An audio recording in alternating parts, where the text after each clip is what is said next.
He thought he could silence her with interruptions. But instead, every word he cut off became the fuel for the moment that would leave him trembling before the nation. The chamber was electric, not with calm debate, but with the crackle of confrontation. Cameras zoomed in, pens tapped nervously, and whispers rolled through the room like thunder before a storm. At the center of it all, Senator Dan Sullivan, his voice sharp and insistent, cutting across Jasmine Crockett before she could even finish a single sentence. Again and again, he leaned forward, gesturing with impatience, his tone dripping with the confidence of someone who believed volume equaled victory. Each interruption wasn't just a disruption. It was a dismissal of her words, her presence, her authority. But here's the catch. Every time Sullivan interrupted, he revealed something he didn't intend. The arrogance, the fear, the inability to let truth stand on its own. And while he grew louder, Jasmine Crockett grew calmer. Her eyes stayed steady. Her voice, when it finally slipped through the cracks of his interruptions, carried a weight that silence could not contain. She didn't need to shout. She didn't need to match his volume. Because the real power was not in who spoke the most, but in who spoke with meaning. The audience watching at home felt it. Social media erupted mid-broadcast with a single unifying reaction: outrage. Viewers tweeted in disbelief. Why won't he let her speak? Clips circulated instantly, captions blazing. Here we go again, another attempt to silence a woman in power. And yet, Jasmine Crockett remained unshaken. In her stillness, there was a storm gathering. In her restraint, there was preparation. Sullivan thought interruption was his weapon. But interruption, as it turned out, was his downfall. Because Crockett wasn't preparing to respond to one insult or one moment of disrespect. She was preparing to respond to a pattern. To years of being cut off, talked over, dismissed. Her words would not just be an answer, Sullivan. They would be an answer to every arrogant voice that ever thought silence was victory. Cliffhanger. And as Sullivan's voice grew louder, Crockett's silence became more dangerous. Because when she finally did respond, her words would land harder than anyone in that chamber could have imagined. The confrontation wasn't happening in a vacuum. It was unfolding inside a chamber that symbolized power, history, and the struggle over whose voice truly counts. From the very first interruption, it was clear this wasn't just a debate over procedure or policy. It was about something much deeper: respect, dignity, and the right to be heard. Dan Sullivan's voice cut across Jasmine Crockett with sharp edges, his tone dripping with authority as if constant interruption could prove his dominance. To him, each cutoff was a demonstration of control. But to the audience, it looked like something uglier: the old habit of dismissing, of shutting down, of trying to silence those who dared to challenge the status quo. And that was the real weight of this exchange. It wasn't only Sullivan versus Crockett. It was a mirror of America's larger struggle, whether to move forward toward a politics of fairness and respect, or remain chained to arrogance, bluster, and interruption. Every time Crockett opened her mouth, Sullivan was there, slicing into her words before they could land. His interruptions grew more frequent, more desperate, until the tension in the chamber was so thick you could almost feel it pressing against the walls. Yet Crockett never broke. Her face remained calm, her tone measured. She knew what the cameras were catching. She knew that by allowing Sullivan to expose his arrogance, she was preparing the ground for something far more powerful. Outside the chamber, the audience was already reacting. Phones lit up with messages, hashtags formed in real time, and clips of the interruption spread across timelines like wildfire. People posted, "Why won't he let her finish?" Another wrote, "This is every workplace I've ever been in where someone talks over women." Each reaction was part of a wave of outrage building across the nation. The remarkable thing was how Crockett handled it. She didn't meet fire with fire. She let silence, patience, and poise do the work.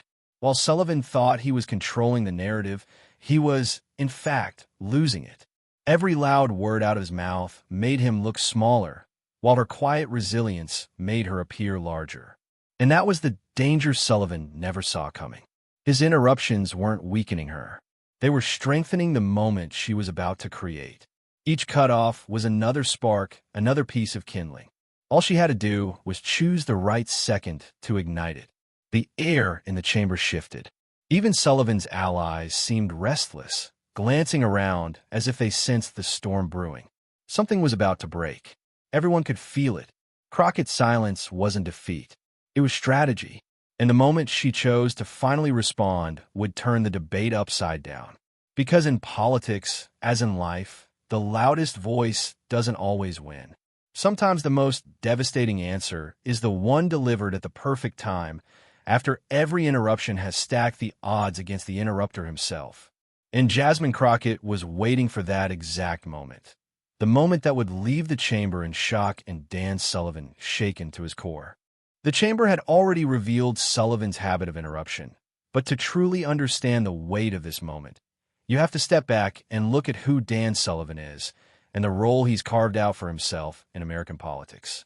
On the surface, he carries the air of discipline, a man polished by years of public office, often presenting himself as calm, collected, and authoritative. But beneath that exterior lies a pattern. Again and again, Sullivan has leaned not on substance, but on dominance. He believes that speaking over others, particularly those who challenge his worldview, is a form of victory. His colleagues know this side of him well.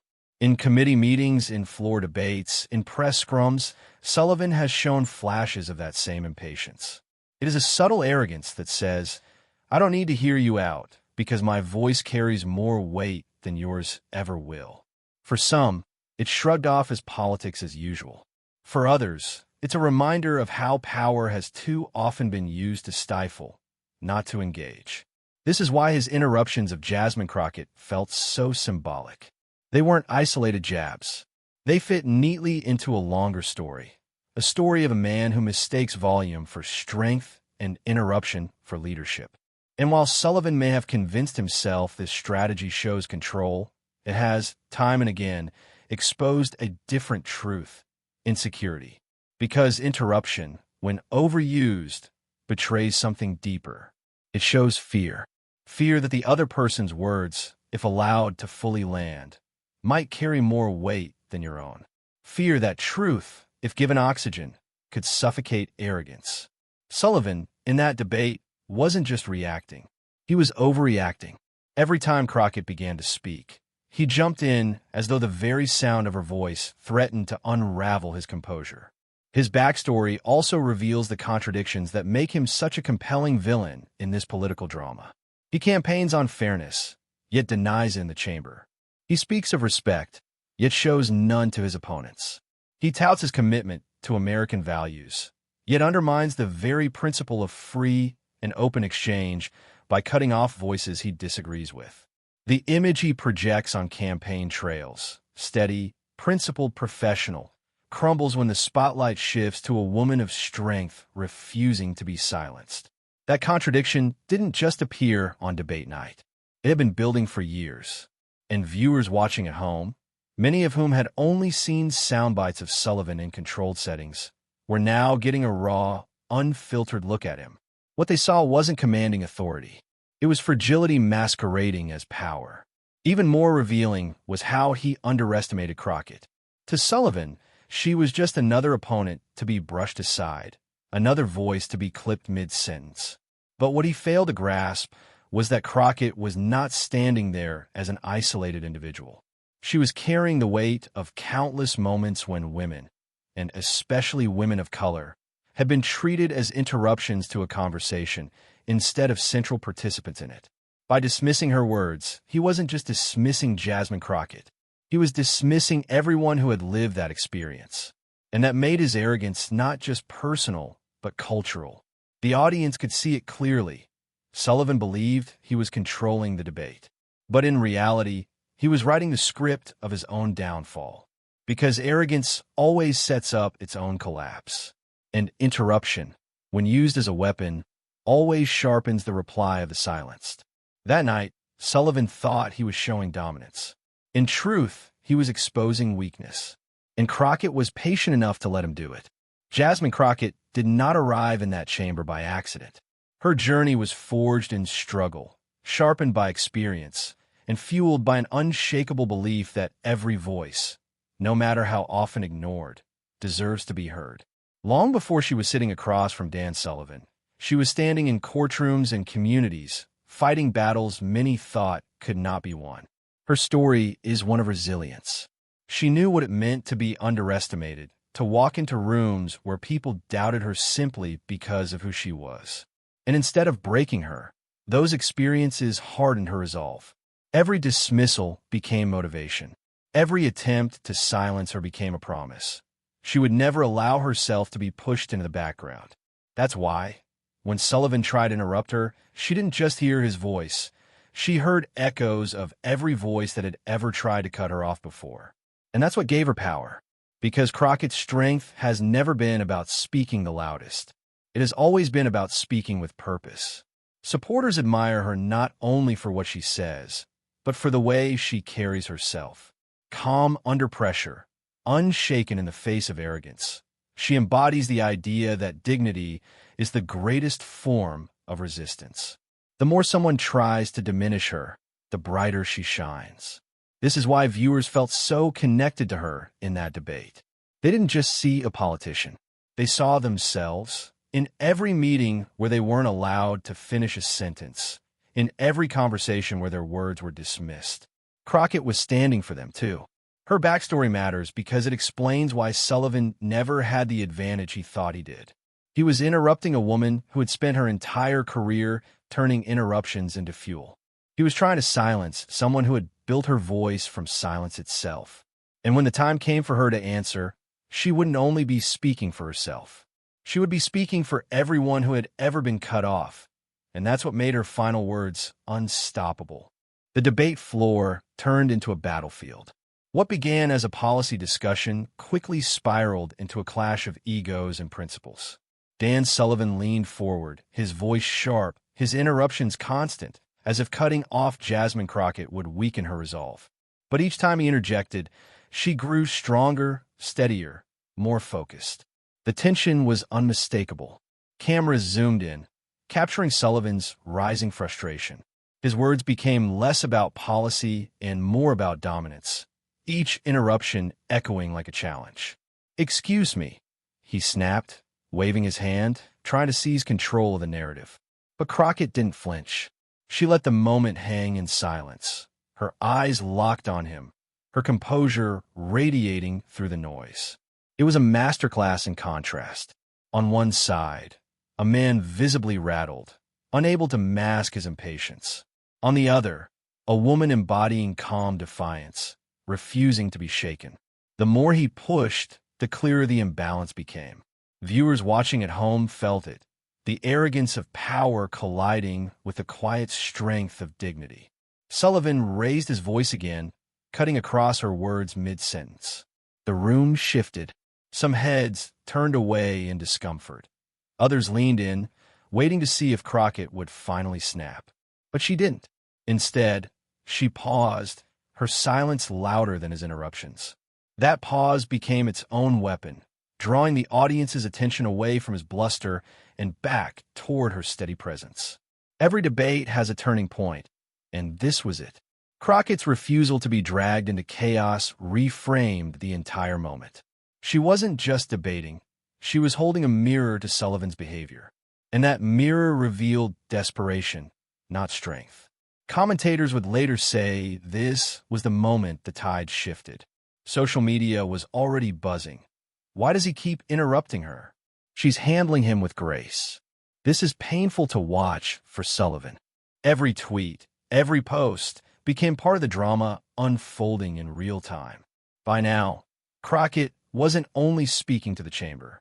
She was speaking to every viewer who had ever been silenced in their own lives. Her restraint wasn't weakness. It was strategy. She was waiting for the perfect opening, the moment to deliver a counterattack that would not only silence Sullivan, but leave him speechless. And that moment was coming faster than anyone expected. The chamber fell silent as Jasmine Crockett finally leaned into the microphone. She hadn't rushed, hadn't shouted, hadn't let Sullivan drag her into his storm. Instead, she waited, calm, deliberate, until the noise burned itself out. And then, With a voice steady enough to cut glass, she began. Her words were precise, each one chosen like a blade. She reminded Sullivan of the facts he ignored, the principles he trampled, the dignity he lacked. Every sentence hit with the weight of restraint finally released. The room, moments earlier filled with interruption and chaos, now hung on her every word. "You can keep talking over me," she said, her tone unshaken, "but you cannot erase the truth." The line struck like thunder. For the first time, Sullivan didn't interrupt. He froze, his usual rhythm broken, his authority cracking in plain sight. The cameras captured it all. A man who thought volume was power, silenced by the calm resolve of a woman he had underestimated. Viewers online erupted instantly. Clips of the exchange spread within minutes. Hashtags flooded every platform. Hashtag Crockett silences Sullivan. Hashtag Dignity wins. It was the mic drop moment everyone had been waiting for. Not a shout, not an insult, but a flawless demonstration that composure could be the sharpest weapon in politics. By the time she finished, there was no doubt left in the room or across the country. Dan Sullivan had tried to dominate. Instead, he had been dismantled, not with anger, but with truth. And the aftershocks were only just beginning. The clip of Jasmine Crockett's calm takedown spread faster than wildfire. Within minutes, the debate was no longer confined to Capitol Hill. It was dominating every phone screen in America. On Twitter, the hashtags trended at lightning speed. Hashtag Crockett shuts him down. Hashtag respect over interruptions. And the most viral of all, hashtag mic drop moment. Thousands of users clipped the exact second Sullivan froze, looping it with captions like "This is how you deal with arrogance," and "Respect always wins." Mainstream media seized on it. Morning shows replayed Crockett's words with dramatic slow-motion edits, analysts marveling at her composure under fire. Sullivan, who had entered the debate with swagger, was suddenly being described as rattled, shaken, and unprepared for the blowback. The contrast was undeniable. One figure had tried to dominate with interruptions. The other had dismantled him with dignity. Celebrities joined in too. A-list actors tweeted their admiration. Athletes reposted the clip with fire emojis. And even rival politicians who rarely agreed with Crockett admitted, "That's how it's done." The ripple effect was everywhere. Late-night comedians turned Sullivan's awkward silence into punchlines, while influencers stitched Crockett's line into TikTok audios, letting millions recreate the "you cannot erase the truth" moment. What made it even more powerful was the reaction of everyday people. Teachers told their students about it as a lesson in civics. Parents used it as a story about standing tall against bullies. Veterans wrote on Facebook about how Crockett's calm courage mirrored the discipline they valued most. Across communities, people didn't just watch, they internalized it, carrying it as proof that dignity could still cut through the noise. Meanwhile, Sullivan faced the harshest backlash of his career. His office was bombarded with calls demanding accountability. Editorials questioned his temperament. Commentators speculated whether this single debate moment might define his legacy, not as a strong leader, but as the man silenced by Crockett's truth. For Crockett, the wave of support was overwhelming. She wasn't just a lawmaker anymore. She had become a symbol. Her name trended alongside words like strength, composure, leadership. Her face appeared on magazine covers and campaign posters. But the most striking part was the tone of the conversation online. People weren't only celebrating a clapback. They were celebrating what it represented. The idea that arrogance could be undone by dignity, and truth could silence even the loudest voice. And as the storm grew, one question lingered everywhere. If this single moment could shake Sullivan so badly, what would it mean for the battles still to come? When the noise of the debate finally settled, one truth stood taller than shouting. Dignity outlasts arrogance. Jasmine Crockett's calm, deliberate words had not only silenced Dan Sullivan in that room, they had rippled far beyond it, reminding people across the nation of a principle often forgotten in politics. That power is not measured by how loudly you speak, but by the weight of truth behind your words. In Crockett's restraint, viewers saw something bigger than a debate moment. They saw the resilience of those who refuse to be talked over. They saw the dignity of a leader who understands that service is about listening, not dominating. And they saw hope. Hope that politics could still reflect composure, clarity, and courage, even in the face of chaos. Sullivan's downfall wasn't only his arrogance. It was his inability to understand that interruption cannot erase conviction. Crockett's victory wasn't only in her mic drop line.